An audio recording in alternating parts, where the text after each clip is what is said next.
நம்ம செய்கிற வீட்டு வேலைகளை ரொம்ப ஈஸியாக அதே சமயம் கொஞ்சம் சீக்கிரமாகவும் செஞ்சு முடிக்கிறதுக்கு என்னென்ன டிப்ஸுங்கிறது தான் இந்த வீடியோவில் பார்க்க போகிறோம். Welcome to my channel.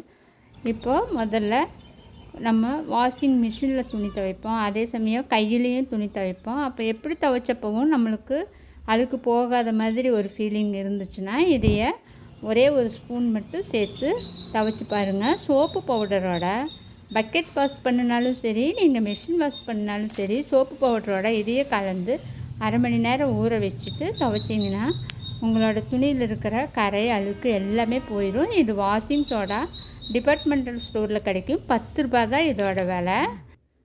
வீடு துடைக்கிறது நம்மளுக்கு ஒரு பெரிய வேலையாக தான் இருக்குது. அப்படி ஒரு நாள் விட்டு ஒரு நாள் இப்படியெல்லாம் வீடு க்ளீன் பண்ணுறது நம்மளுக்கு கொஞ்சம் கஷ்டமான வேலை தான்.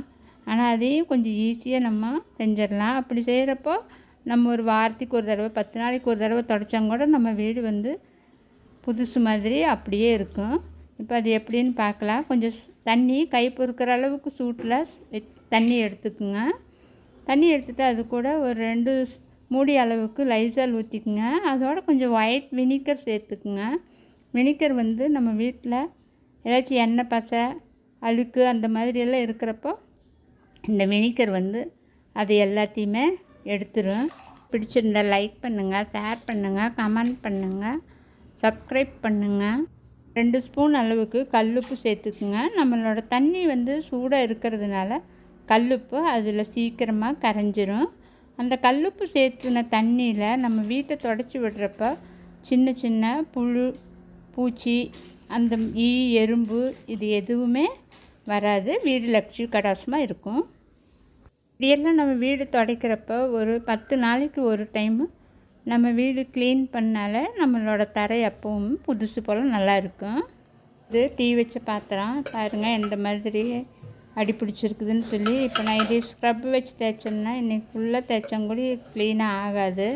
ஆனால் அது சீக்கிரமாக ஒரு 2 நிமிஷத்தில் புதுசு மாதிரி மாற்றிடலாம் அந்த பாத்திரத்தை. அதுக்கு அந்த பாத்திரம் ஃபுல்லாக தண்ணி பிடிச்சி அடுப்பில் வச்சு நல்லா கொதி வர்றப்போ கொஞ்சமாக பேக்கிங் சோடாவும் சோப் ஆயில் கொஞ்சம் அடுத்ததாக விம் லிக்விட் 2 சொட்டு சேர்த்துக்குங்க. நல்லா தண்ணி கொதிச்சு பிறகு அதை எடுத்து பாருங்கள் அப்படியே கீழே ஊற்றிடணும்.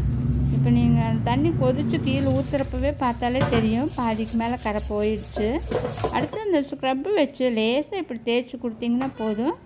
பாருங்கள் நம்மளோட பாத்திரம் புதுசாக பொருள் போட்டு வச்சுருப்போம். இந்த பொருள் போட்டு வச்சுருக்கும்போது இதில் மிளகாய் இப்படி போட்டு வச்சிட்டோம்னா அது ரொம்ப நாளைக்கு பூச்சி வண்டெல்லாம் வராது. எல்லாத்தையுமே நல்லா ஊற வச்சு தான் நம்ம யூஸ் பண்ணணும். ஊற வச்சு வேக வைக்கும்போது சீக்கிரமாக வெந்துடும். அப்புறம் முடிஞ்ச அளவுக்கு சின்ன குக்கரை யூஸ் பண்ணுங்கள், பெரிய குக்கர் யூஸ் பண்ண வேண்டாம்.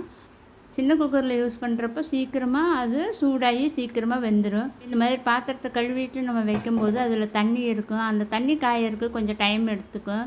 அதனால் நம்ம அடுப்பை ஆன் பண்ணதும் இந்த மாதிரி ஒரு கிச்சன் டவல் வச்சு அந்த வைக்கிற பாத்திரத்தை நல்லா தொடச்சி விட்டுட்டிங்கன்னா சீக்கிரமாக நம்ம கடாய் சூடாகிடும்.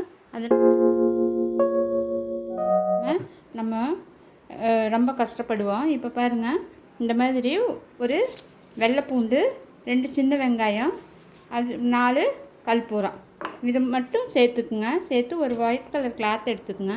நல்லா வெங்காயத்தை சாறு வர்ற வரைக்கும் நல்லா நசுக்கிக்குங்க.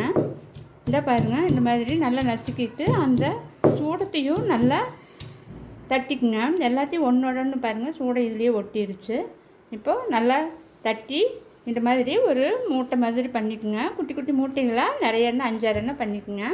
இப்போது அது இருக்கிற ஒவ்வொரு இடங்கள்லையும் எங்கெங்கே அதிகமாக இருக்குதோ அந்த பாருங்கள் இந்த இடத்துல இப்போ நான் இங்கே வச்சுருக்கேன். அதே மாதிரி கிரைண்டருக்கு கீழே வச்சுருக்கேன். அப்புறம் சிலிண்டர் பக்கத்தில், அப்புறம் இந்த ரேக்குள்ளே இந்த மாதிரி இடங்களில் எல்லா இடங்கள்லையும் வைக்கிறப்போ நம்மளுக்கு இந்த மாதிரி பூச்சிகள் பல்லி தொந்தரவு இருக்காது.